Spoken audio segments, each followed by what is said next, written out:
اللہ کو بالکل پسند نہیں ہے وہ لوگ کہ جو مختال ہیں، شیخی خوڑے اور اکڑنے والے، فخر کرنے والے، اکڑ کرنے والے۔ الذین یبخلون ویامرون الناس بالبخل، جن میں یہ شیخی خوری ہوتی ہے، اکڑ ہوتی ہے، پھر وہ بخیل بھی ہوتے ہیں، اس لیے کہ عام طور پر تو انہیں اپنا جو تکبر ہوتا ہے وہ دولت کے برابر ہوتا ہے، انہیں معلوم ہے ہمارے پاس دولت ہے، تو ظاہر بات ہے دولت اگر وہ خرچ کر دیں گے اور دولت جو ہے نہیں رہے گی تو عزت نہیں رہے گی۔ جو کہ بخل کرتے ہیں وہ یامرون الناس بالبخل، اور لوگوں کو بھی نیکی بخل کا حکم دیتے ہیں، کیونکہ جب لوگ دیکھتے ہیں کہ یہ لوگ ذرا خرچے کے اندر کمی کرتے ہیں تو انہیں اندیشہ ہوتا ہے کہ یہ ہمیں ملامت کریں گے، تم بڑے بخیل ہو،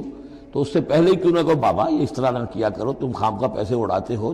کچھ نہ کچھ بچا کے رکھا کرو اور وقت پہ کام آئے گا، تو بجائے اس کے کہ آپ کو کوئی ڈیفنس لینا پڑے پہلے ہی آفنس لیجئے۔ تو یامرون الناس بالبخل، وہ لوگوں کو بھی بخلی کا مشورہ دیتے ہیں کہ عقل کے ناخن لو۔ وَيَكْتُمُونَ مَا آتَاهُمُ اللَّهُ مِنْ فَضْلِهِ، اور وہ چھپاتے ہیں اس کو جو اللہ نے انہیں اپنے فضل میں سے دیا ہے۔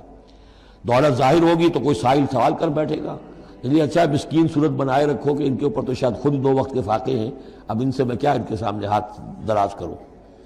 وَأَعْتَدْنَا لِلْكَافِرِينَ عَذَابًا مُهِينًا، اور ایسے کافروں کے لیے ہم نے بڑا اہانت آمیز عذاب تیار کر رکھا ہے۔